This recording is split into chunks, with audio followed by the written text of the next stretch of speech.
Pastor Lordman is the head pastor of a newly planted church called Tamayon City Church. In 2011, he was diagnosed with non-fatty liver and was advised to undergo endoscopy. However, his conviction made him decide not to undergo the treatment. 2011, nag-suffer ako ng what they call non-fatty liver. So, I was diagnosed with that sickness. But, yung sickness noon, I was advised na magpa-endoscopy. So, nung in-advise ako nung doctor ko na magpa-endoscopy, hindi ako nagpa-endoscopy. Okay? The last place, sabi ko nga, the last place I would go to is the hospital for treatment. For years, he endured the pain. However, this pain intensified and made things hard for him. February 15, to be exact. Sunday yun eh. Pagkagising ko, nagkaroon ako ng problema. Nahirapan akong bumangon. Alam mo ba yung sa side ka to the left, to the right, para bang pipilitin mong tumayo pero there's pain at your back. Ako bilang may katawan, alam ko yung nararamdaman ko eh. Yung left side ko sa loob, alam ko yung isang internal organ ko. Para ba siyang, alam niyo yung pinipiga, yung gumagano, kumikirot. So, tas nahihirapan ka umihi. Hindi naman ako talaga hirap umihi. Regular yung ihi ko. So, yun ang nararamdaman ko. From Monday hanggang Friday, sakit ko yan. Nararamdaman ko yan. I was tolerating the pain. Masakit siya. I was just tolerating it kasi ayoko magbigay ng words sa asawa ko. Ayoko magbigay ng words sa church. But I'm praying to the Lord, Lord, let your healing flow. Okay? Let your healing flow to me. Bigyan mo ako ng kagalingan.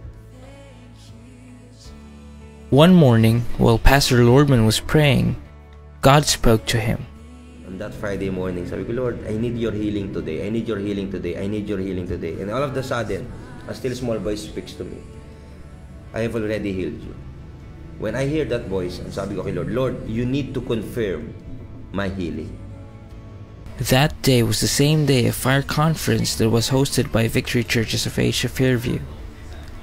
Despite of the extreme pain that Pastor Lordman was experiencing, he was determined to go to the conference and receive something from God. So, I pushed myself to go. Okay, I pushed myself to go. Kasi, yung mentoran ko, they need to see me to be there sa conference. So, dumating kami, late na. Nagpe-praise and worship na. Okay, dumating kami, nagpe-praise and worship na.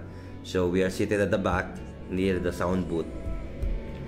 So, praise and worship, participate in praise and worship, but still, the pain is there. Gusto kong umupo, pero nakatayo kasi lahat. So, sabi ko, sige, tapusin yung praise and worship. Then, when it's time for the preaching of the first speaker, nakikinig ako attentively. Pinakikinggan ko yung lahat ng sinasabi niya. Then, all of the sudden, nawala yung consciousness mo sa pain. Okay. Nawala yung consciousness ko sa pain. Kasi naramdaman ko, wala na ako naramdaman na pain. Okay? So, tinapos ko yung first session. After the first session, nagkaroon ng, what they call this, nagkaroon ng altar ministry. So, all the pastors ng conference, they roam around. And someone prayed for me. Naglay hands. Wala namang din. It's not just, nag-pray lang, nilay hands lang ako. Then, I just listen. Then, nung nilay hands ako, sabi ko, Lord, I receive your healing. Then, after that, tapos nag-second session, nagpakantay yung second speaker. So, nung nagpapakantay yung second speaker, sabi ko kay misis ko, sabi ko, CR lang ako. Labas ako. Then, all of a sudden, nung nag-CR ako, medyo matagal yung ihi ko. Matagal. Tapos, naihi ako eventually. Nung naihi na ako, nung tinignan ko yung urinal, siyempre, di ba, urinal sa Robinson, yan, puti. Ang dami kong nakitang, yung parang buhangin na itim. If you go to the beach, parang ganun, buhangin.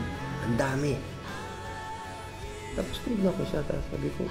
Tapos kinapa ko yung tagliran ko, yung likod ko. Then, all of the sudden, naramdam ko, na-confirm ko sa sarili ko, wala na yung pain na naramdaman ko for almost a week. Then I got back to the conference hall.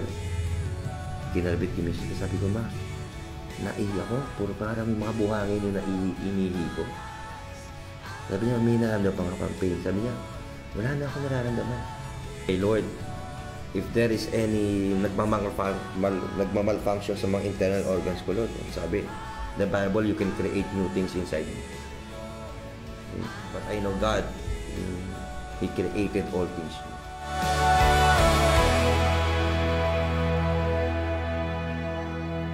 Thank you, Jesus. You set me